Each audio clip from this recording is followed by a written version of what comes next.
Hello you lot, welcome to this week's video. Today I'm going to teach you how to prepare and stretch your watercolour paper. I'm about to start a new piece, so I thought that I would share my prep work with you. This is the piece that I'm about to start working on my journal. I'm going to do it in gouache and watercolour with pen and ink. Now I know some of you will be looking at this going, oh, that looks very familiar.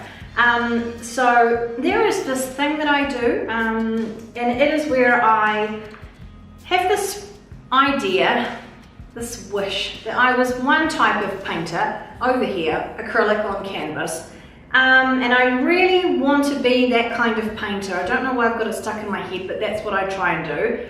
When in reality, I'm really a gouache, watercolour, pen and ink on paper kind of painter. But I always start over here with great intentions, get incredibly frustrated. A really good indicator that I'm doing this is that I've probably picked up between 3 and 5 distracting projects, which is pretty much meaning that this is turning to shit, and then eventually I will realise that actually I am this kind of painter and I will embrace it, and then we'll be fine. So that's the stage that I'm at the moment. So yes, some of you will have seen this. If you haven't seen this, then that means you don't follow me on Instagram, which you should, the Sweet Pea Studio. So yeah, and you can just jam along with me while I do this. So first of all, let's talk about why you would want to prepare your watercolour paper. Basically, it stops it from going all wavy. When you add water into your paper, the paper stretches, and then as it dries, it shrinks. And this process, because you're painting it over and over again, tends to make the paper a bit wavy. This can mean that it's quite difficult to scan or photograph. It also means that when you go to lay down really lush washes, the pigment can kind of pull in the trough of the wave, which doesn't give you a really beautiful wash. So it's a very simple process. It takes like 5 minutes. It's definitely 100% worth it, even for the sheets of 300 gram, which a lot of people say that you don't need to do this process with. But I've had 300 gram paper buckle on me, so I definitely recommend it. You would do it with all of your block paper as well. The only time you wouldn't do it is for paper in your watercolour journal. So today we are going to prep a 300 gram sheet of cold press Arches watercolour paper.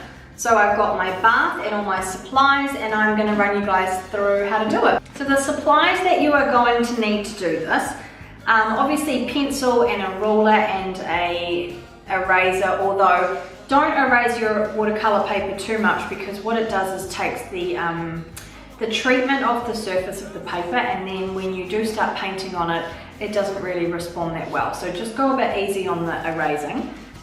You're going to want some gum tape. So this is brown paper gum tape, which has a water activated gum glue on the other side. And you want to cut this into 4 pieces, and prepared, which are the right length for the piece of paper that you are about to stretch. You roll those up and put them to the side. And then you're going to want a sponge. You also want to use some staples, because this stuff is great, but it's like 80% reliable. And adding staples around the edge makes it 100% reliable, which we like. And then you just want something in case you make a spill, some scissors if you need to cut the tape or the paper. And then you may or may not want to use some masking tape. So the reason that I use masking tape, well, I don't actually use masking tape, I use washi tape, mainly because it's got cats on it and it's very cute. But the reason that you want to do this is if you like to have a nice crisp white paper border around the edge of your work. So pretty much once this stuff is stuck onto your paper, it's not coming off. So you can imagine that if you put this on and then you paint right up to the edge of it, and then you remove the paper with a little bit of edging of this around it, then this is pretty much like your edge is going to be the edge that is cut or matted. Whereas if you then do this process and use masking tape or washi tape to create a nice border, then you can peel that off, have a lovely line with white paper, and then have this as the edge, which then you can cut off. That's just how I like to do my work. You may not want to, but that's just something to keep in mind. I'm going to clear all this stuff off because the next thing I'm going to talk about is this board, because this part's quite important. So you are going to need a backing board. There are a couple of different options that you can use for this. There's a product called Gator board, which is basically like it's like a foam with the cardboard layers on the outside. You can use that and that's perfectly fine, or you can use a sheet of MDF, or you can use this, which I think is hardwood. Hardwood? I don't know. Anyway, if you are using wood, there are a couple of things you want to be careful of. First of all, if the wood's been treated, you're going to want to seal it, because sometimes the product that they've used to treat the wood can seep back through into your paper. But what you want to make sure is that what you treat it with is not something like a varnish or has a finish like a varnish, because the gum tape may not stay on the varnish. So really, I guess the best bet for you is to try to find a piece of untreated timber. I like to use something quite thick like this, as opposed to the Gator board, because I have a tendency to kind of use it a bit like an easel when I'm working on my desk like this, and so I like to be able to lean on it. If it's too flimsy, like the Gator board, or it just doesn't have the weight, I don't feel that comfortable working on it. But just remember that whatever you choose to stretch and attach your paper to is what it's going to stay on when you work on it, because you don't stretch the paper and then peel it off and then work on it. It's going to stay on that board. So it needs to be something that you can easily work with, that fits in your workspace. That's basically not really that much bigger than the paper that you are going to use. As far as the length of time that you would want to soak your paper for, it really depends on the type of paper. Obviously, the heavier the paper, the longer it's going to need to soak. Pretty much you want it to absorb as much water as possible so that it goes all floppy. You'll know, because when you pull it out, it will feel almost like a piece of fabric.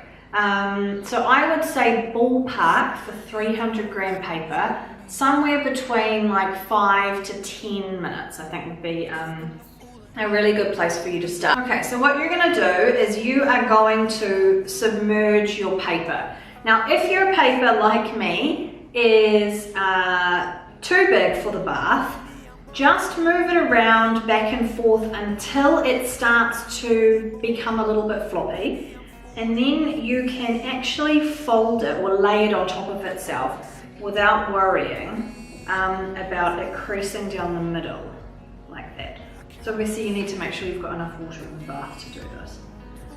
And you're going to make sure it's completely submerged, and you're going to leave it in there for, well, I leave it in there for 5 minutes, and then I kind of flip it over the other way just in case this top bit's not getting much water. And then I will leave it in there for another 5 minutes. So I will see you shortly. Okay, so now we are going to get the paper out and just make sure that it's kind of absorbed as much water as possible. So it has gone quite limp, which is a really good indicator that it's ready. So now I'm going to very carefully move the bath over.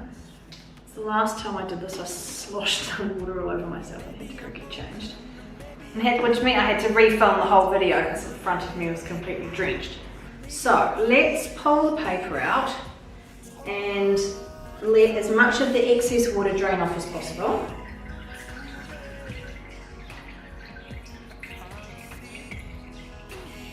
Like so. Okay, and then we're going to very carefully lay it on our board. There's cat hair on it, of course there is. Get it nicely centered. Oh, doing a terrible job with that. There we go. Okay, so with a wet sponge, we're going to just smooth the paper out so that it lays nice and flat on the board.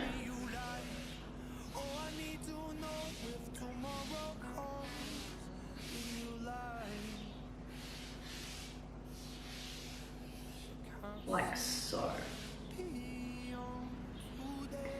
Okay, now we're going to stick this, the edges down. When you do this, it would be a really good idea if you had 2 water containers and 2 different sponges, because what you don't want to do is end up with the gum tape, or the gum from the tape, on the sponge, and then you're going to put that on your paper, on the part of the paper where you're going to do your artwork. So if you were better organised than I was, you would have two separate containers. I'm just going to dry my hand because the gum on this is like really annoying if you get it all over your hands when you don't want it to be there. Okay, figure out which edge is for this one. Okay, so what you're going to do is you're going to wet your gum tape and then you're going to stick it down. Now I've made some markings here because this is 7.5 centimeters wide and I like 4 centimeter coverage over my paper. So before I wet it, I made some markings on it, just very lightly with pencil, just to make sure that I knew where to lay the gum tape. Okay, I'm going to wet this gum tape. And then basically the best thing to do is just to hold the sponge on it and then pull the paper through. And then just make sure that you get it all on the edges as well. It's a bit of a messy business, but that's alright. Okay, so now we've got like this. We're going to stick the tape down on the paper and then smooth it out, like so.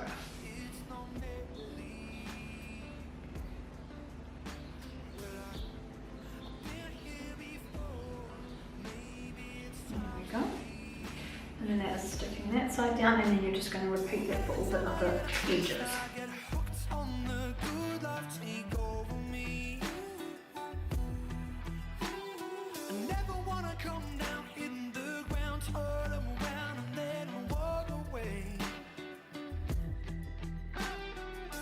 Take a step and make my mind, I'm gonna find out her. Name a number, tell me what she starts sign. Voila. So now you've got all 4 sides taped down. I like to just gently press it just to make sure it's stuck really well. Okay, now because like I said before, this is about 80% reliable, we're going to use staples. And we're going to staple through the gum tape and then straight into the watercolour paper. I like to go just kind of close to the edge, and then you want to space them, I don't think it's a rule, but I usually do about 4 centimeters or so between each staple. Probably if you had a staple gun, this would be a lot easier, but this does the job. I'm going to go all the way around.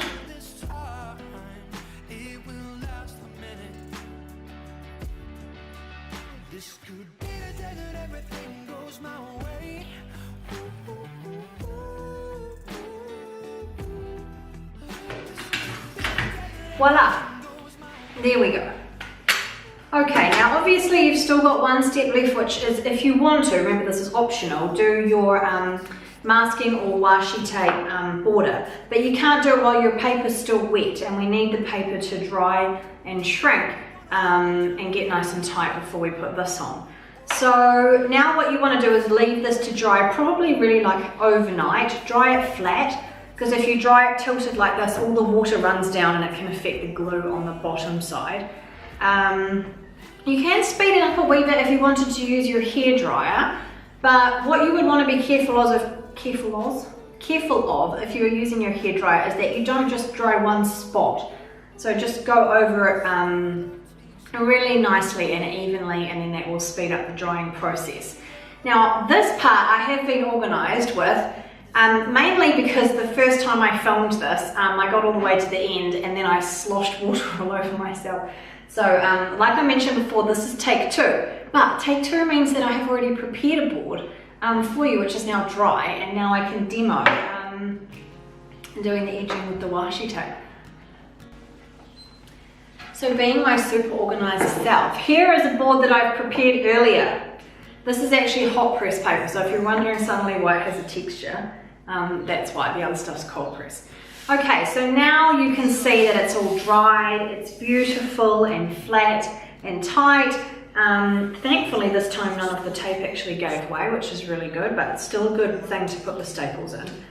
And now I'm going to use this cute washi tape to make a border. So you can see, or actually you might not be able to see, but I've measured in 1.5 centimeters from the edge of the line of the gum tape. I did that before I even did this, when I did the measuring in the beginning. And those are the markers that I'm going to put my washi tape up against. So I'm just going to make sure I've got them all lined up nicely. And I'm going to lay down my washi tape. Now when I do this, you want to be really careful and make sure that the edge of the tape is securely down, because there's nothing more annoying than doing this beautiful painting and then coming to the final part where you've got to peel the tape off, and then peeling it and then realizing that it didn't quite seal and the pigment and the washes have gone under and have just ruined the pristine line that you made. So what you want to do is get your fingernail and just kind of put it half over the edge of the tape and just run it along. Be really careful when you do this, especially if you have dark nail polish on like me, because very occasionally the nail polish can end up transferring over, which is annoying. Also annoying is trying to find the end of the washi tape. Okay, here we go. How can we ask for more?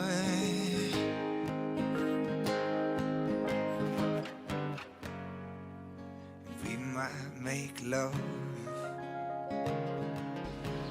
Okay, that, ladies and gentlemen, is your finished stretched and prepped piece of watercolour paper, complete with very, very adorable cat washi tape. Which is probably incredibly distracting for a painting, but I don't care because it's cute and I love it. I hope you guys enjoyed the video and you've now got some confidence about stretching and prepping your watercolour paper. I am super amped to get started painting this girl here. If you would like to follow along the process, you can find me on Instagram at the Sweet Pea Studio. And yeah, we'll see you in the next video.